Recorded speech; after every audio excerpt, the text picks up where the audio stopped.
3 little girls sobbing at a grave changed everything for him. "Are you the one who made her cry?" the youngest asked, her eyes piercing through his billion-dollar facade. Alexander froze. In that moment, as the oldest girl stepped into the sunlight, he saw something in her features that couldn't be explained, something that would force him to question everything about the woman he'd once loved. And nothing in his vast fortune could have prepared him for what came next. I still remember the exact moment everything changed. The sky hung low that day, heavy clouds threatening rain over Oakwood Cemetery. Alexander Reeves stood frozen between 2 marble monuments, his Italian leather shoes sinking slightly into the damp earth. He wasn't supposed to witness this scene. He wasn't supposed to be here at all. But sometimes life's most defining moments arrive without warning. Welcome back, my beautiful family and friends. If you're hooked in and you're ready to enjoy this story, click subscribe and let me know in the comments where you're watching from, because tomorrow I will be giving you another story just as interesting as this one. And you don't want to miss it. Now back to our story. Alexander's driver had dropped him at the cemetery gates 15 minutes earlier. "Take your time, sir," the man had said, eyes carefully avoiding his employer's face in the rearview mirror. Everyone knew why the young billionaire had come today. 3 years to the day since Margaret's passing. His ex-wife. The woman who'd seen something in him before anyone else did. The relationship that ended before his 30th birthday. Alexander adjusted his custom charcoal suit, a nervous habit from board meetings, as he approached the eastern section of the cemetery. Even in grief, old money had its geography. The Harrington family plot occupied prime real estate beneath a sprawling oak tree, generations of polished granite catching what little sunlight filtered through the clouds. But as he rounded the final bend in the path, Alexander stopped dead. 3 small figures huddled around Margaret's grave. Girls, the oldest maybe 12, the youngest no more than 8. Their shoulders shook with quiet sobs as they placed wildflowers and handmade cards against the headstone. Who were these children? What connection could they possibly have to Margaret? Alexander stepped back, concealing himself behind a nearby angel monument. Something felt intensely private about their grief, more authentic than his own carefully scheduled cemetery visit. The smallest girl knelt in the grass, her tiny fingers tracing the engraved letters of Margaret's name. "I miss your stories," she whispered, her voice carrying on the still cemetery air. The middle child, maybe 10, placed a crayon drawing against the stone. "I made this for you. It's us at the park, remember?" But it was the oldest girl who made Alexander's chest tighten. Tall for her age, with her hair pulled back in a neat braid, she stood slightly apart from her sisters. Her composure was cracking, tears streaming silently down her face as she watched over the younger 2. "I'm trying," she whispered to the grave. "I'm trying to be strong like you said." Alexander felt like an intruder witnessing something sacred. These weren't casual visitors. The raw emotion in their small voices spoke of genuine loss, a connection he couldn't understand. The middle child wiped her eyes with her sleeve. "I wish you could see how much Mom misses you." "Mom?" Alexander's mind raced. Margaret never had children. They discussed it during their marriage, but her career always came first. And who was this mother they mentioned? Margaret's sister had moved abroad years ago. The smallest girl reached into her pocket, clutching something tightly in her hand. Even from his hiding spot, Alexander could see it was important, the way she held it like a talisman. Rain began to fall in light drops, speckling the girls' jackets. The oldest looked up at the darkening sky. "We should go," she said, her voice steady despite her tears. "We promised Mrs. Collins we'd be back by 4. "Can't we stay longer?" the youngest pleaded. "We'll come back next week," the oldest promised, helping her sister to her feet. "We always do." Something about their interaction, the practiced routine, the responsibility the oldest carried, told Alexander these cemetery visits were regular pilgrimages. But how? Why? Margaret had been gone 3 years, and he'd never seen these children before. The questions burned inside him. He couldn't let them leave without answers. Alexander stepped out from behind the monument, clearing his throat softly. The effect was immediate. 3 heads snapped in his direction, eyes widening with recognition. The oldest girl instinctively moved in front of her younger sisters. "You're him," she said, not a question but an accusation. "You're Alexander Reeves." The way she said his name, like it carried weight, like it meant something specific to her, made his skin prickle. I am, he replied, keeping his distance. I'm sorry to interrupt. I knew Margaret. She was my... We know who you were, the girl cut him off, her voice suddenly hard despite her tear-stained face. The middle child tugged at her sister's sleeve. Zara, don't. It's okay, Lily, Zara replied, never taking her eyes off Alexander. He should be here. Margaret would have wanted that. The smallest girl stepped forward, studying Alexander's face with unsettling intensity. She couldn't be older than 8, with wide eyes that seemed to look straight through his carefully constructed facade. Are you the one who made her cry? She asked simply.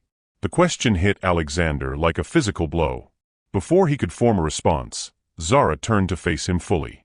And what he saw in her expression, a mixture of grief, anger, and something else he couldn't name, made his blood run cold.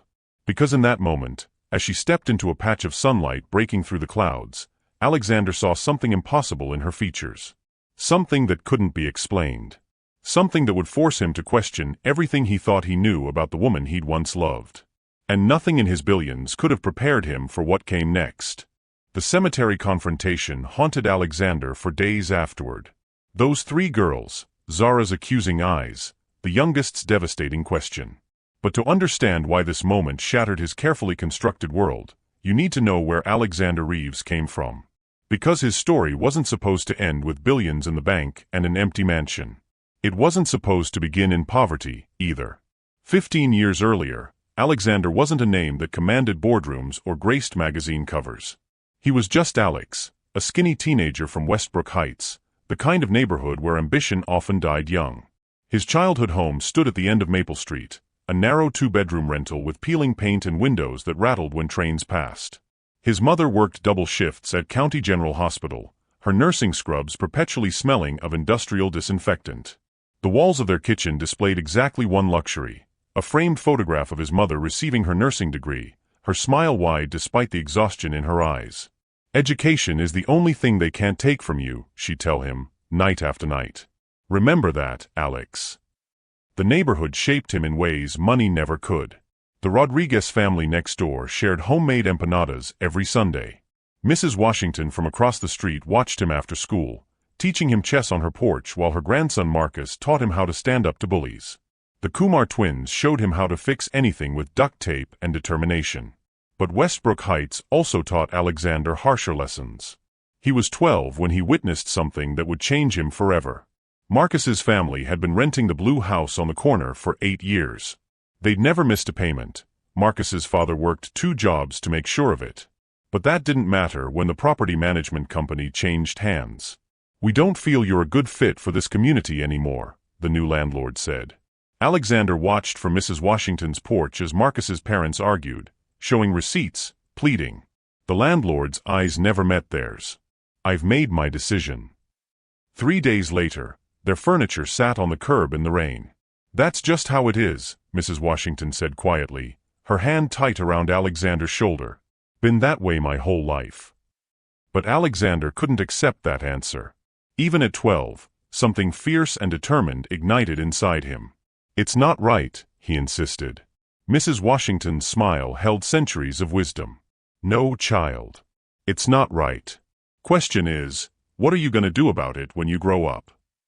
That question followed him through high school, where his aptitude for mathematics and coding emerged.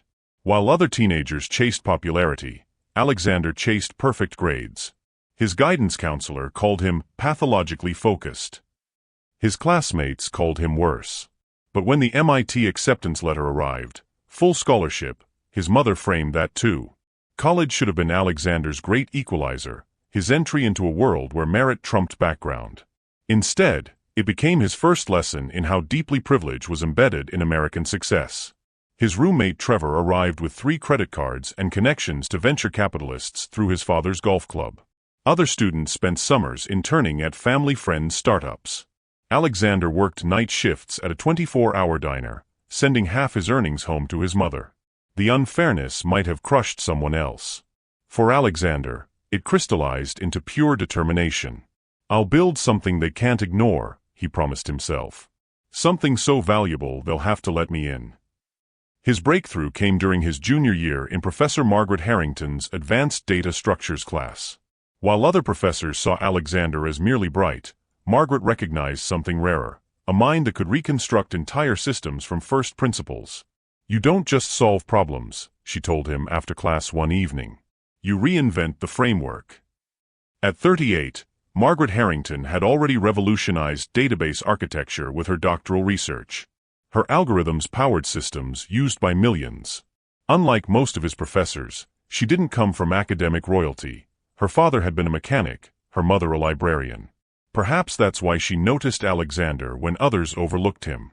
"You're working on something outside the curriculum," she said one evening, catching him in the lab at 2 a.m. Not a question, an observation.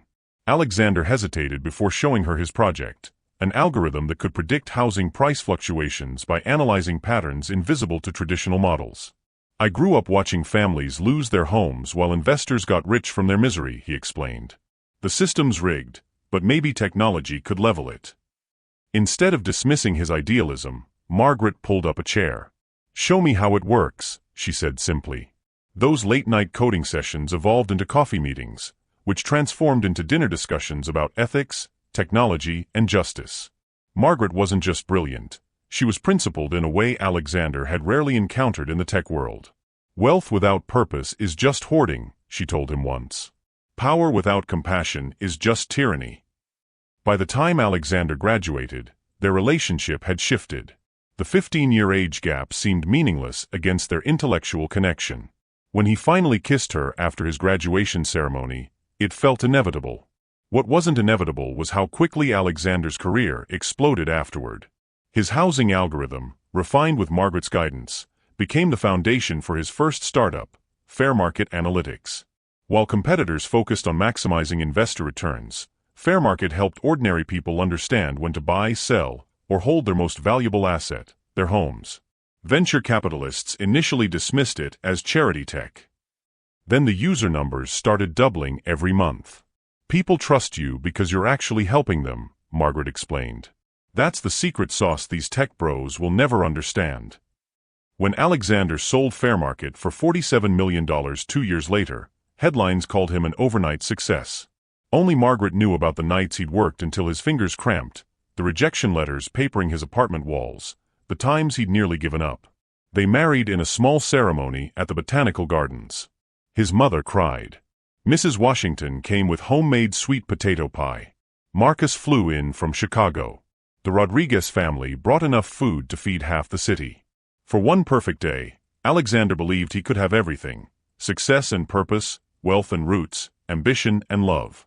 But success has a gravity all its own. His second company, Reeves Technologies, grew exponentially faster than the first. What began as an AI-driven investment platform for middle-class families morphed into something bigger, more profitable, and increasingly distant from his original vision. Major banks wanted his algorithms. Hedge funds offered partnerships. Suddenly, Alexander wasn't just attending meetings with billionaires. He was becoming one. The changes happened so gradually he barely noticed. The rented apartment became a downtown loft. The loft became a lakeside mansion. His old friends couldn't relate to his new reality. His new colleagues couldn't understand his old values. Margaret watched it happen with growing concern. "You've stopped talking about why you're building things," she said one night, the distance between them in their king-sized bed feeling wider than inches. "Now you only talk about what you're building." "The world respects results, not intentions," he replied, eyes on his tablet as another $1 million deal closed in Singapore. Their arguments grew more frequent. Margaret wanted him to use his growing influence for systemic change. Alexander believed he needed more power, more capital, more leverage before he could make real impact. "By then, you won't remember why you wanted it in the first place," Margaret warned. The breaking point came 3 years into their marriage. Alexander missed their anniversary, again, for an investor meeting in Dubai. When he returned, Margaret had moved her things to the guest wing. "I married a man with a mission," she said quietly. "Not a man obsessed with metrics." "Everything I'm building is for us," he insisted. Margaret's smile held no warmth. "When was the last time you visited your mother? Cold Mrs. Washington? Remembered where you came from?" The divorce proceedings were quick, civilized, and devastating. Margaret asked for surprisingly little, just enough to start over, she said. Alexander's lawyers called it a win. It felt like anything but. Within a year, Reeves Technologies expanded into Asia and Europe. Alexander's net worth crossed the billion-dollar threshold on his 29th birthday. By 30, he owned 3 homes he rarely visited and a private jet he used weekly. Success tasted like expensive whiskey drunk alone in corner offices after midnight. The irony wasn't lost on him. He'd achieved more than that boy from Westbrook Heights could have dreamed possible. His algorithms helped banks make billions while he told himself someday soon, he'd refocus on his original mission of economic justice. Someday never seemed to arrive. His mother passed away suddenly from a stroke. He flew in for the funeral, wrote checks to cover everything, and flew out the same day for an acquisition meeting. Mrs. Washington sent a letter he never found time to answer. Marcus reached out about a community development project in their old neighborhood. Alexander had his assistant send a donation instead of his presence. By 32, Alexander Reeves had everything and nothing. His company employed thousands. His foundation gave millions to charities selected by his PR team. His romantic life consisted of relationships that never lasted more than a few months. Women attracted to his success but ultimately disappointed by his emotional unavailability. He rarely thought about Margaret anymore. Their circles had completely separated. Sometimes he'd see her name attached to research papers or tech conference panels, but he never clicked through. Some doors were better left closed. Until the day his assistant placed a small note on his desk. Margaret Harrington passed away yesterday. Cancer.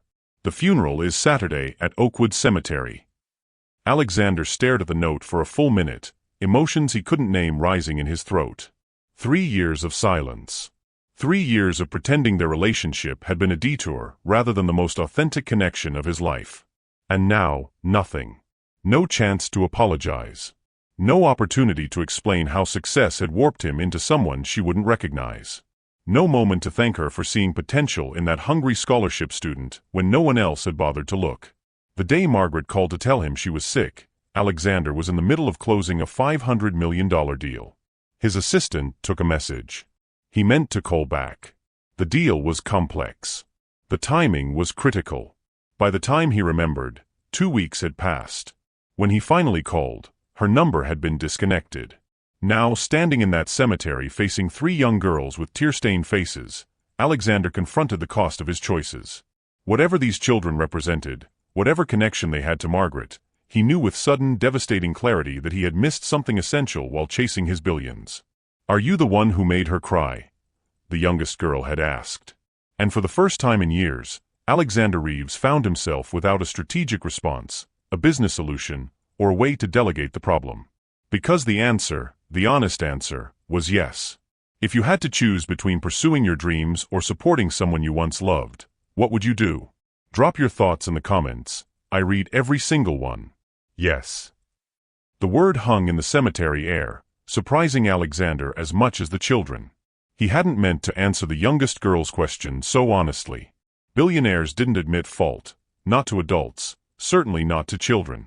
But something about this place, Margaret's grave, these mysterious girls, his own crushing regret, stripped away the practiced defenses he'd built over years. Yes, he repeated, his voice steadier. I probably did make her cry. More than once. The oldest girl, Zara, studied him with eyes too perceptive for her age. The middle one, Lily, shifted uncomfortably, while the youngest continued staring with that unnerving intensity. You're not what I expected, Zara finally said. Alexander almost laughed. What did you expect? Someone colder. She chose the word carefully. Margaret said you were brilliant but lost. I thought that meant mean. The casual use of Margaret's first name struck Alexander. These weren't just random children who'd known her. This was something deeper. How did you know her? He asked, taking a cautious step forward. The girls exchanged glances, a silent conversation happening in raised eyebrows and subtle head shakes. It was Lily who finally spoke. She saved us, she said simply. Her and Mom. A distant rumble of thunder prompted Zara to check her watch. We need to go. Mrs. Collins will worry. Who's Mrs. Collins? Alexander asked. Our foster mother. Zara's tone was matter-of-fact, but Alexander caught the slight tremor in her voice. We're with different families now. We only get to see each other on these visits. The implications hit Alexander like a physical blow. These girls weren't just grieving, they were separated, their loss compounded by the system meant to protect them. Let me drive you back, he offered impulsively. My car's at the gate. Zara's expression hardened. We don't need your... It's starting to rain, Alexander interrupted gently. And I think Margaret would want me to make sure you get home safely. The mention of Margaret's wishes seemed to shift something. After another silent exchange of glances, Zara nodded reluctantly. The walk to his waiting Bentley was awkward. The youngest girl, Maya, he learned, slipped her small hand into his with unexpected trust. The gesture left him oddly breathless. His driver's carefully neutral expression cracked slightly at the sight of 3 children accompanying his employer. Alexander gave him the addresses, 3 different locations across the city, and raised the privacy partition. So, Alexander began, unsure how to navigate this strange situation. How did you meet Margaret? Another exchanged glance between the sisters. Through our mom, Zara finally answered. Tiana Williams. The name meant nothing to Alexander. In the years since their divorce, Margaret's life had become a complete mystery to him. Your mother and Margaret were friends? Maya's small voice piped up. Aunt Margaret saved us when the bad man wanted to make us leave our home. Alexander's brow furrowed. Bad man. Our landlord, Zara clarified, her young face hardening with adult anger. He said he didn't want our kind in his building anymore. Mom had paid every month, never late. But he still gave us 30 days to get out. The echo of Alexander's childhood memory, Marcus's family on the curb, resonated painfully. This was after your divorce, Lily added. Margaret used some of the money to start the community center on Westlake Avenue. Alexander blinked in surprise. He'd assumed Margaret had used her settlement for research or investments. A community center? That had never appeared in any of his team's periodic checks on her activities. Mom was working night shifts at the hospital, Zara continued. She reported discrimination there, how black nurses got the worst assignments and never got promoted. They fired her for causing trouble. No one would hire her after that. Margaret met her at the unemployment office, Lily added. She was volunteering there, helping people with their resumes. Each revelation felt like uncovering a stranger, not the woman he'd been married to. Or perhaps, more painfully, the woman Margaret had always been, while he'd been too self-absorbed to notice. She helped Mom fight the eviction, Zara said. Hired a lawyer. When that didn't work, she found us a new apartment and paid the deposit. She even watched us when Mom had job interviews. She taught me chess, Maya added with a small smile, and made the best hot chocolate. The car slowed as they approached the first address, a rundown apartment complex in a neighborhood Alexander knew only as statistics on investment reports. Lily gathered her backpack. This is me, she said quietly. Alexander studied the building through the window, peeling paint, security bars on windows, a broken playground in the courtyard. Your foster family lives here, he asked, unable to mask his concern. Lily nodded. Mrs. Patel has 4 other kids. She's nice, but... She trailed off, the unspoken reality hanging between them. I'll walk you up, Alexander said, surprising himself again. Mrs. Patel answered the door with a crying toddler on her hip and exhaustion etched into her face. Her small apartment smelled of curry and laundry detergent.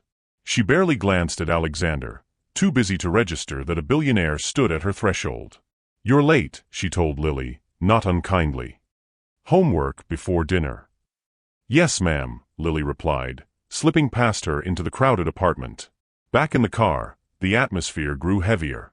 Alexander's mind raced with questions, but Zara spoke first. Margaret got sick 8 months ago, she said, staring out the window. Pancreatic cancer. By the time they found it, it was everywhere. Alexander's chest tightened. 8 months ago. While he'd been opening new offices in Singapore, Margaret had been fighting for her life. She never told me, he said quietly. She didn't tell anyone at first, Zara replied. Not even Mom.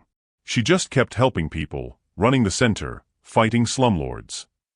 The car stopped at the second address, a slightly better building, but still far from what these children deserved. Maya clung to her sister, reluctant to leave. "I don't want to go," she whispered. "Ms. Jenkins doesn't let me have the night light on." Zara knelt to her sister's level. "Remember what Margaret said? We have to be brave just a little longer." "How much longer?"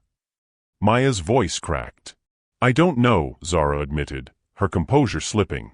"But I promise I'm working on it." Alexander watched this exchange with growing discomfort. The weight of their situation, three sisters separated, grieving multiple losses, settled on him like a physical burden. After Maya was safely inside with a foster mother whose impatience was barely concealed, only Zara remained. "The last address is in Brookfield," Alexander noted, recognizing the upscale neighborhood. Zara nodded. "The Fosters. They only wanted one girl. They said I was mature enough to adapt." The bitterness in her voice belied her 12 years. "And your mother?" Alexander asked carefully. "Where is she now?" Zara's composure finally cracked. "Car accident. 3 weeks ago. She was coming home from a night shift at the diner. She finally found work there after 2 years of trying." The pieces clicked into terrible place. These girls had lost both their mother and Margaret within weeks of each other. "I'm so sorry," Alexander said, the words feeling wholly inadequate. "Margaret made us promise to be strong," Zara replied, wiping away tears. "She said someone would help us stay together." "She knew she was dying," Alexander realized aloud. Zara nodded. "The last time we saw her in the hospital, she could barely talk. But she made Mom promise to bring us to her grave every week," she said. Zara hesitated, studying Alexander's face. "She said eventually you would come." The car slowed outside an imposing Tudor-style home in Brookfield's most exclusive section. Alexander felt sick imagining Zara here alone, separated from her sisters, grieving in isolation among strangers who'd selected her like a product. "Margaret left something for you," Zara said suddenly, reaching into her jacket pocket. "She made us promise to give it to you if we ever saw you at her grave." From her pocket, she withdrew a sealed envelope, slightly worn at the edges from being carried for weeks. Alexander's name was written on the front in Margaret's distinctive handwriting. "What is it?" he asked, his voice barely above a whisper. "I don't know," Zara admitted. "But she said it was important. She said it would explain everything." Alexander stared at the envelope, his heart pounding. Whatever Margaret had written in her final days, whatever she'd wanted him to know, waited inside. "She also gave me this," Zara added, pulling out a small key on a chain around her neck. "She said it opens something you would understand." Before Alexander could respond, the front door of the Tudor home opened. A woman in expensive loungewear stood framed in the doorway, arms crossed impatiently. "Zara, you're late for piano practice. Mr. Winters has been waiting for 15 minutes. "I have to go," Zara said, her public school uniform suddenly looking out of place against the manicured perfection of the Foster home. She pressed the envelope into Alexander's hand. "Please read it. She wanted you to know." As Zara walked away, shoulders squared with a courage no child should need, Alexander looked down at the envelope in his trembling hands. "She made us promise to give you something," Zara had said. "She said you'd understand once you saw it." And with trembling hands, he broke the seal on an envelope that would shatter everything Alexander thought he knew. Alexander didn't open the envelope immediately. Some instinct, perhaps self-preservation, made him wait until he was alone in his penthouse, city lights glittering 40 stories below through floor-to-ceiling windows. He poured himself 2 fingers of 30-year-old scotch, the kind reserved for closing billion-dollar deals. Whatever Margaret had written deserved at least that much ceremony. The envelope contained 2 items, a handwritten letter and a small photograph. Alexander unfolded the letter first, Margaret's elegant handwriting instantly transporting him to another life, one where she'd leave notes in his textbooks, on the refrigerator, tucked into his laptop bag. "Alexander, if you're reading this, 2 things have happened. I've died, and you've finally visited my grave. I wasn't sure which would come first. I'm writing this from a hospital bed. The doctors say 2 weeks, maybe 3. Pancreatic cancer doesn't negotiate, not even with stubborn professors who have too much left to do. I debated whether to contact you when I received the diagnosis 6 months ago. In the end, I decided against it. Not out of anger or resentment. Those emotions require energy I no longer possess. I simply couldn't bear to be another obligation on your calendar, another problem for your assistant to manage between meetings. That sounds bitter. It's not meant to be. It's just the truth of what we became to each other. But there are other truths you should know. Alexander paused, taking a long swallow of scotch. His hands weren't quite steady. After our divorce, I did something impulsive with the settlement money. Instead of investing it as everyone advised, I opened a community center in Westlake. Not the trendy part where tech startups have taken over, but the blocks your algorithms would flag as declining assets or high-risk investments. Real people live in those declining assets, Alexander. Families like yours once was. The Williams family was the first I truly helped. Tiana, brilliant, fierce Tiana, was a nurse at Memorial Hospital. When she reported systematic discrimination in assignments and promotions, they terminated her. Suddenly, a single mother of 3 found herself blacklisted from every hospital in the city. Sound familiar? It should.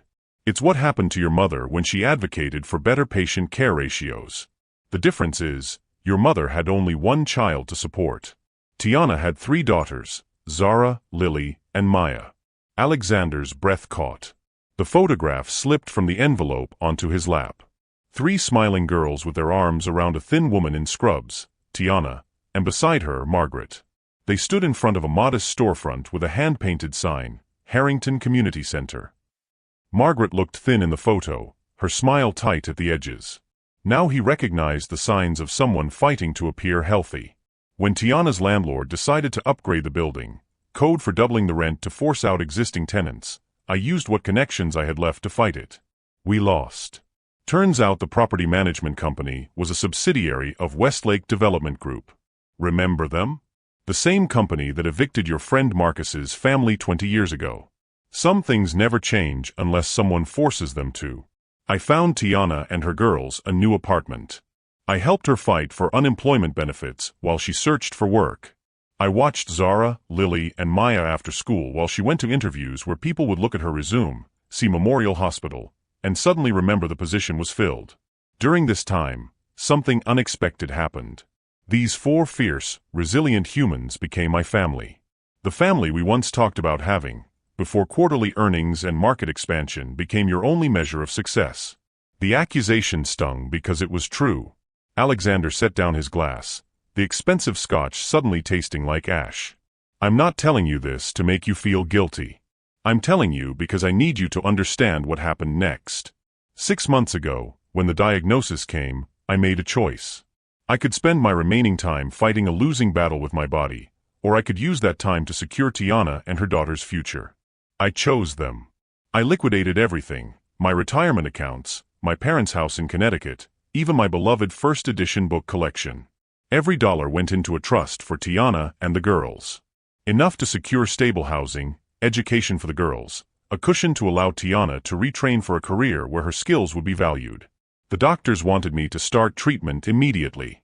I delayed it by 2 months to finalize everything. By then, it was too late for the treatment to make much difference. A choice I made willingly. Alexander stood abruptly, pacing his vast living room. The implications of what he was reading crashed over him in waves. Margaret had sacrificed potential treatment, sacrificed time, to help a family she'd known for less than 3 years. I never told Tiana how bad things were. She had enough burdens. The girls knew, though. Children always sense these things.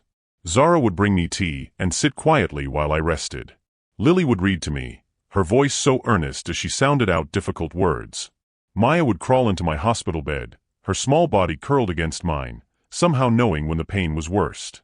They gave me more comfort in my final months than any treatment could have. Now I need to ask something of you, Alexander. Something I have no right to request after years of silence.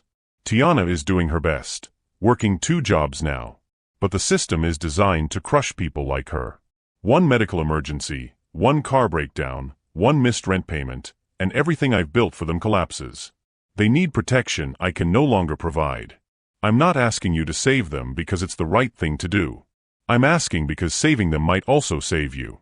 The boy I fell in love with, the one who burned with righteous anger when he saw injustice, is still inside you somewhere, buried under stock options and board meetings. I have to believe that. The key Zara carries opens a safety deposit box at First National Bank, Box 1042. Inside is everything you need to understand: documentation of the systemic discrimination at Memorial, evidence of predatory practices by Westlake Development, and my research on how algorithms like yours are being weaponized against vulnerable communities. This isn't just about 3 girls, Alexander. It's about the system we've both been part of, me through silence, you through action. I forgave you long ago for choosing your ambition over our marriage. That was your right. But I'll never forgive you if you read this letter and do nothing. The Alexander the first loved wouldn't. Margaret. P.S. I lied earlier. I did try to call you when I was first diagnosed. Your assistant said you were in a meeting that couldn't be interrupted. I left a message. You never called back. Alexander's legs gave out. He sank to the floor, letter clutched in his hand, the city lights blurring through unshed tears. The assistant. The message. He remembered now, a note about Margaret calling, something about health concerns. It had come during final negotiations with Chinese investors. He'd meant to call back. Had even written it down. Then the deal closed, celebrations followed, a trip to Beijing, and nothing. The note got buried under contracts. The intention faded under deadlines. While he'd been popping champagne in a Beijing penthouse, Margaret had been receiving a death sentence alone. His phone rang, jolting him from his spiral of regret. Unknown number. Mr. Reeves. A woman's voice, professional but with an edge of impatience. This is Andrea Collins, from Family Services. You dropped off Lily Williams this afternoon. Alexander straightened. Yes. Is everything all right? That's what I'm calling to ask you. Lily says you're her uncle? We have no record of any living relatives for the Williams children. His mind raced. Not by blood. I was married to someone who was very close to their family. I see. Her tone suggested she didn't. Well, Lily is quite upset. She's packed her backpack and insists she needs to be with her sisters. Says you promised to help them. Had he? Alexander couldn't remember making any explicit promise. But then again, his mere presence at the cemetery, his questions, his concern, to a desperate child, that might look like a promise. Mr. Reeves? Are you still there? Yes, he said, decision crystallizing even as he spoke. There's been a misunderstanding. I'm not just an acquaintance. I'm filing for emergency guardianship of all 3 girls first thing tomorrow morning. The word surprised him as much as they clearly surprised Ms. Collins. Emergency guardianship? Mr. Reeves, that's not how this works. There are home studies, background checks, training requirements. I understand, he cut in, CEO voice emerging. My lawyers will handle everything. But those girls shouldn't spend another night separated. Not one more. And you're qualified to care for 3 traumatized children because... The question hit like a physical blow. Was he qualified? A workaholic billionaire who couldn't maintain relationships, who'd missed his ex-wife's final months, who knew nothing about raising children. No. He wasn't qualified at all. But as his eyes fell on Margaret's letter again, another truth emerged. No one had ever thought he was qualified to become a billionaire either. The system wasn't designed for kids from Westbrook Heights to succeed. He'd done it anyway. I'm not qualified, he admitted. But I'm all they have. And I owe it to someone I love to try. Silence stretched across the line. Then, I'll need to speak with my supervisor. This is highly irregular. Of course, Alexander replied, already reaching for his laptop. In the meantime, I'll have my team prepare a suitable living arrangement for all 3 girls by tomorrow. After ending the call, Alexander sat motionless, the enormity of what he'd just committed to sinking in. 3 children. 3 lives. A responsibility greater than any acquisition or merger he'd ever handled. His phone buzzed with a text from an unknown number. This is Zara. I took your business card. Did you read it yet? Maya won't stop crying and Mrs. Jenkins took away her stuffed rabbit. Lily keeps calling me. Please help us. Margaret said you would. As Alexander stared at the desperate text from a 12-year-old trying to hold her family together, something shifted inside him. Tectonic plates realigning after years of pressure. The sensation wasn't entirely pleasant. It felt like waking up after a decade-long sleepwalk. He thought of his vast penthouse with its minimalist furniture and untouched rooms. He thought of his empty refrigerator, his 60-hour workweeks, his life constructed entirely around accumulation rather than connection. Then he thought of 3 small faces at a grave, mourning a woman who had chosen them over everything else. As Alexander stood before the floor-to-ceiling windows of his penthouse, the city spread out below like a circuit board of light and shadow, he made a decision that would change not just their lives, but the entire trajectory of his empire. Money moves mountains, but only if you know which levers to pull. By dawn, Alexander had pulled every lever in his considerable arsenal. His legal team, accustomed to middle-of-the-night calls about international acquisitions, found themselves instead navigating family court procedures. His real estate division, typically focused on luxury developments, scrambled to prepare a suitable living space for 3 traumatized children. His executive assistant quit when he canceled 6 weeks of appointments. He couldn't blame her. "I need the Williams sisters together by tonight," he told his lead attorney, a woman who'd never lost a case and charged accordingly. "Whatever it takes." She raised an eyebrow. "Define whatever it takes." "Full legal spectrum," Alexander replied. "Emergency petitions, judicial favors, political donations, media pressure if necessary. I want those girls under one roof before sunset." The attorney nodded, already typing on her tablet. "And the budget for this operation?" Alexander looked her directly in the eyes. "Unlimited." By noon, judges had signed emergency orders. By 3, social workers who'd insisted on proper procedures suddenly discovered flexibility. By 6, 3 bewildered girls sat in Alexander's living room, surrounded by hastily purchased stuffed animals, books, and clothing. "Is this really your house?" Maya whispered, her small fingers clutching the rabbit toy Alexander's team had retrieved from her foster home. "It's just a place," Alexander replied, suddenly seeing his sterile magazine-worthy penthouse through their eyes. "We can change anything you don't like." Zara, ever watchful, studied him with suspicion. "Why are you doing this? You didn't care about us yesterday."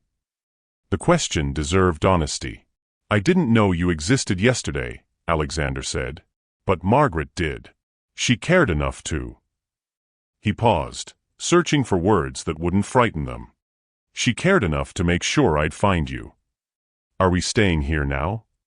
Lily asked, her voice small but hopeful. "For tonight," Alexander answered. "Tomorrow we'll figure out something better."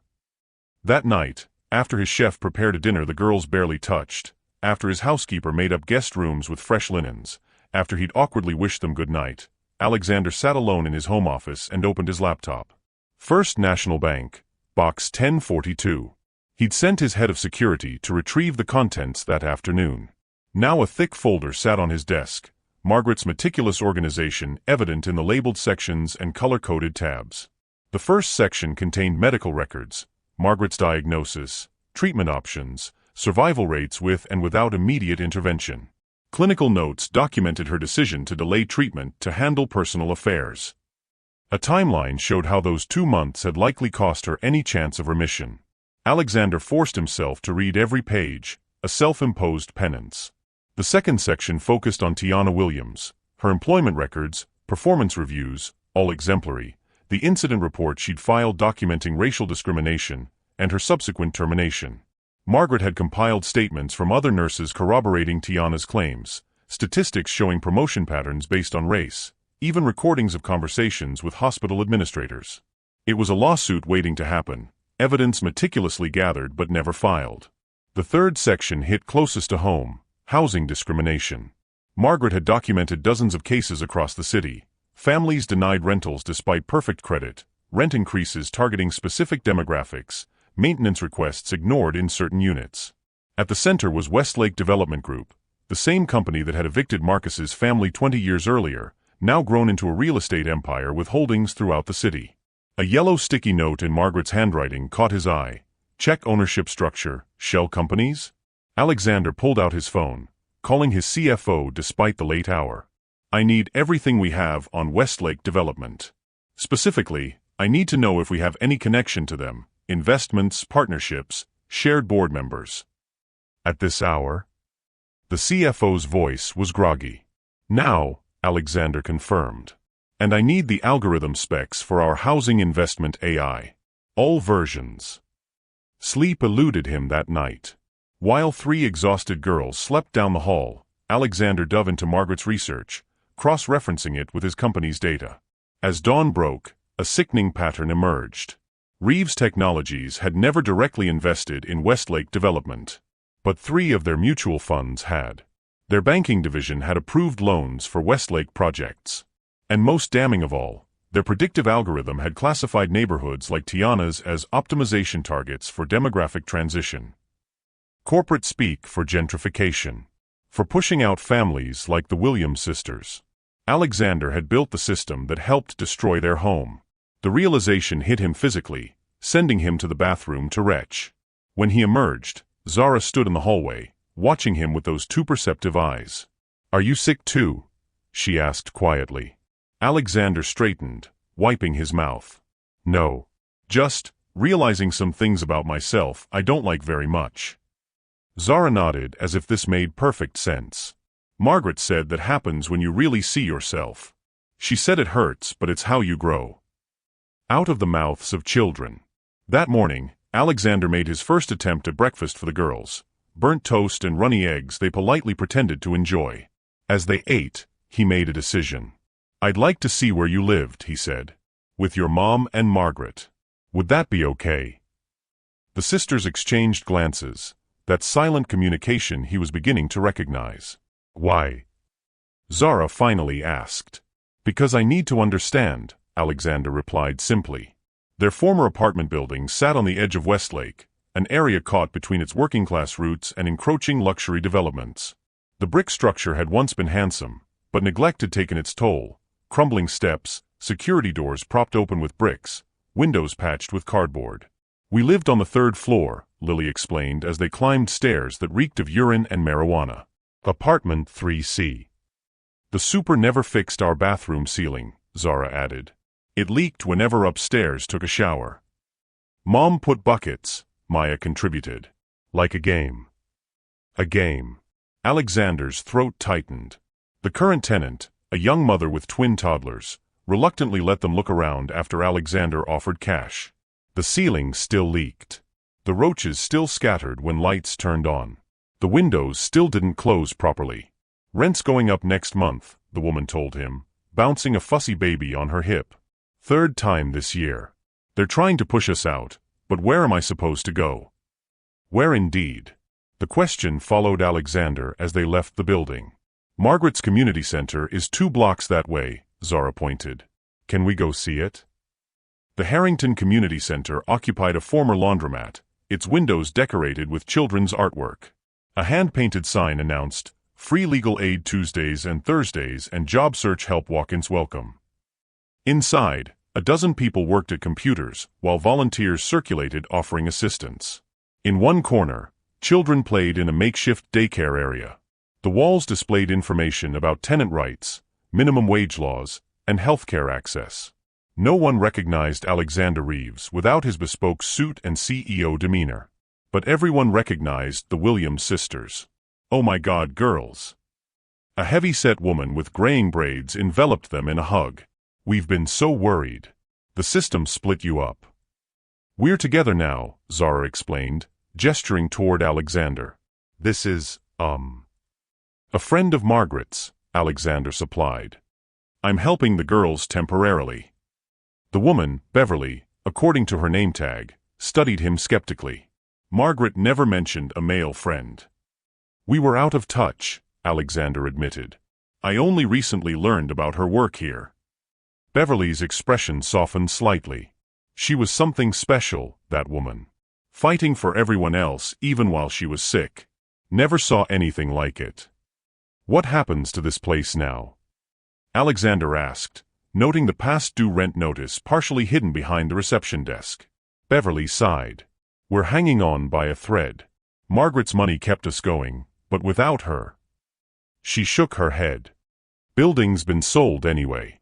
New owners want us out by month's end." New owners. Westlake Development. They're buying up the whole block. Luxury condos coming soon. Beverly's laugh held no humor. Progress, they call it. Outside again, Alexander checked his phone. His CFO had sent the requested information, including confirmation that one of his company's investment funds had recently acquired a significant stake in Westlake Development. His stomach churned. He'd been complicit in this, not through direct action but through willful ignorance. Through algorithms designed to maximize profit without measuring human cost. Mr. Reeves. A man approached, expensive suit slightly out of place in this neighborhood. Thomas Blackwell, Westlake Development. Your office said I might find you here. Alexander straightened, instinctively positioning himself between the man and the girls. Blackwell. You're the CEO. Chief Operating Officer. Blackwell's smile didn't reach his eyes. When our security team flagged your interest in our properties, I thought I should reach out personally. We've been hoping to partner with Reeves Technologies for some time. Partner. Alexander repeated. Your predictive algorithms, our development expertise. We could transform this entire area. Blackwell gestured expansively. These old buildings are eyesores. The demographic trends clearly support luxury redevelopment. Demographic trends, Alexander echoed. You mean pushing out working families who've lived here for generations? Blackwell's smile faltered. I mean natural market evolution. Surely a businessman of your caliber understands profit maximization. Alexander glanced back at the community center, then to the three girls watching this exchange with wary eyes. I understand it perfectly, he replied. I also understand predatory practices when I see them, like tripling a single mother's rent to force eviction, or ignoring maintenance requests in certain units while fast-tracking others. Blackwell's expression hardened. I'm not sure what you're implying. I'm not implying anything. I'm stating facts documented by Margaret Harrington before her death. Facts I now possess. Harrington. Recognition dawned on Blackwell's face. The woman who kept interfering with our tenant transitions? She was connected to you. She was my ex-wife, Alexander said quietly. And apparently she understood something about ethical business practices that I forgot somewhere along the way. Blackwell scoffed. Ethics don't build billion-dollar companies, Reeves. Results do. Your own algorithms support our development strategy. They practically wrote our acquisition playbook. The casual admission struck Alexander like a physical blow. His technology, his creation, had enabled this. Those algorithms were designed to identify investment opportunities, Alexander said carefully. Not to target vulnerable communities. Same difference, Blackwell shrugged. Look, I don't know what bleeding heart story these kids fed you, but business is business. This neighborhood is changing with or without your approval. Alexander felt something shift inside him, the final piece of a transformation that had begun at Margaret's grave. You're right about one thing, he said, his voice deadly calm. This neighborhood is changing, but not the way you think. That evening, Alexander sat the girls down in his living room. They'd been quiet since the confrontation with Blackwell, watching Alexander with renewed wariness. I owe you an explanation, he began. About Margaret, about your mother, and about what happens next. Are you sending us back? Maya asked, clutching her rabbit. No, Alexander said firmly. Never. But this, he gestured around the sterile penthouse, isn't right either. You need a real home, not a showcase apartment. And I need to fix some things I helped break. What does that mean? Zara asked. Alexander took a deep breath. It means I'm going to keep the promise Margaret believed I would make. I'm going to fight for your family, and for all the families like yours. How? Lily's question was simple but profound. By changing everything, Alexander replied. Starting with my company. 6 months later, when Alexander stood before the board of directors with the three girls by his side, not a single person in that room was prepared for what he was about to announce. The Reeves Technologies boardroom had witnessed countless pivotal moments over the years, billion-dollar deals, market-shifting announcements, ruthless leadership changes. But it had never seen anything quite like this. Alexander Reeves stood at the head of the table, his usual impeccable suit replaced by a more casual button-down and slacks. Beside him stood three girls in coordinated but not matching outfits. Zara in a blazer that mimicked Alexander's professional style, Lily in a floral dress, and Maya clutching both her stuffed rabbit and Alexander's hand. The board members exchanged uncomfortable glances. Children didn't belong in boardrooms. Especially not these children, whose presence had been the subject of intense company gossip for months. "Before we begin today's meeting," Alexander said, his voice steady, "I want to introduce you to Zara, Lily, and Maya Williams. As of last week, the adoption was finalized. They are now legally my daughters." A murmur rippled through the room. The company's PR team had carefully managed the narrative around Alexander's sudden guardianship of three orphan girls, spinning it as charitable mentorship rather than permanent family. "Congratulations," said Eleanor Winters, the longest-serving board member. Her tone suggested it was anything but congratulatory. "But perhaps the children should wait outside while we discuss quarterly projections?" "They're staying," Alexander replied simply, "because what I'm about to propose affects their future as much as this company's." He nodded to his assistant, who distributed thick folders to each board member. "What you're holding is the framework for the Reeves Housing Justice Initiative, a complete pivot for our Housing and Development Division, backed by a $2 billion initial commitment." The number silenced the room. $2 billion represented nearly a quarter of the company's liquid assets. "This can't be serious," said CFO Richard Daniels, flipping through the proposal with increasing alarm. "You want to redirect our most profitable division toward affordable housing?" "Not just affordable housing," Alexander corrected. "A comprehensive assault on housing discrimination and predatory development practices, including those our own algorithms have enabled." He clicked a remote, bringing the wall screen to life with data visualizations, maps showing how Reeves Technologies' predictive models had inadvertently targeted minority neighborhoods for optimization. "For years, we've told ourselves our technology was neutral, that we merely identified market opportunities. But there's nothing neutral about an algorithm trained on historically biased data. We built a digital redlining machine and sold it as innovation." Board member Marcus Chun leaned forward. "These are serious allegations against our own products, Alexander." "They're not allegations. They're facts." Alexander's tone left no room for debate. "Facts that Margaret Harrington documented meticulously before her death. Facts that would make excellent material for a class action lawsuit or federal investigation." The threat hung in the air, unspoken but clear. "So this is damage control?" asked Eleanor. Alexander shook his head. "This is course correction. The Housing Justice Initiative has three components. First, we're acquiring Westlake Development Group. The regional developer? Why would we want to stop their predatory practices immediately?" Alexander continued smoothly. "Second, we're launching the Margaret Williams Foundation, named for both my ex-wife and Tiana Williams, with a mandate to develop truly affordable housing on those properties." Zara stepped forward, surprising everyone with her composure. At 13, she carried herself with remarkable poise. "The foundation will prioritize families facing housing discrimination," she explained, her voice only slightly wavering, "with special consideration for essential workers like my mom was." Alexander nodded encouragingly before continuing. "Third, we're completely overhauling our predictive algorithms to identify and eliminate bias. We'll make the new framework open source, available to regulators and competitors alike." The boardroom erupted in objections. "Our proprietary algorithms. Shareholder value. Market position." Alexander let them vent for precisely 30 seconds before raising his hand. The room fell silent. "I understand your concerns. I've prepared responses to each of them in Section 3 of your packets. But before we get to those details, I want to be absolutely clear: this is happening. The only question is whether it happens with this board's support or despite its opposition." Eleanor's eyes narrowed. "Is that a threat, Alexander?" "It's a choice," he replied calmly. "I own controlling interest in this company.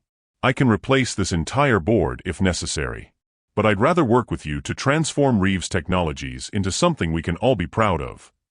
Richard Daniels slammed his folder shut. "This is business suicide. You're talking about intentionally reducing our most profitable division's returns by what, 30? 40%? Initially, yes, Alexander acknowledged. Long-term projections show stabilization within 5 years as we pioneer a new market segment. But even if they didn't, he glanced down at Maya, who smiled up at him. Some things matter more than profit margins. You've changed, Eleanor observed, not unkindly. Alexander's smile held a hint of sadness. I've remembered. There's a difference. The meeting continued for 3 more hours, intense debates over implementation timelines, financing structures, legal implications. Throughout it all, the girls remained, Zara taking notes, Lily occasionally whispering questions, Maya eventually falling asleep against Alexander's shoulder. When the final vote came, narrowly approving the initiative with conditions, Alexander carried Maya from the room while Zara and Lily followed, heads held high despite the scrutiny of powerful executives. You did good, Zara told him in the elevator. We did good, Alexander corrected. This is just the beginning. The media frenzy that followed was predictable. Business publications questioned Alexander's sanity. Social justice organizations expressed skeptical support. Competitors watched warily, uncertain whether to follow suit or capitalize on Reeves Technologies' apparent vulnerability. Through it all, Alexander focused on 2 parallel tracks, building his new initiative and building his new family. The first proved easier than expected. Once the initial shock wore off, his executive team embraced the challenge with surprising enthusiasm. Talented employees who'd grown disillusioned with tech's ethical compromises suddenly found renewed purpose. Applications to Reeves Technologies tripled, bringing diverse talent eager to be part of something meaningful. Building a family proved more challenging. The girls' trauma didn't disappear with legal adoption papers or material comfort. Nightmares woke them screaming. Triggers sent them spiraling into grief or rage. Trust came in fragile increments, tested by each minor disappointment. Alexander learned patience he never knew he possessed. He learned that Maya needed her sandwich cut into precise triangles or she wouldn't eat.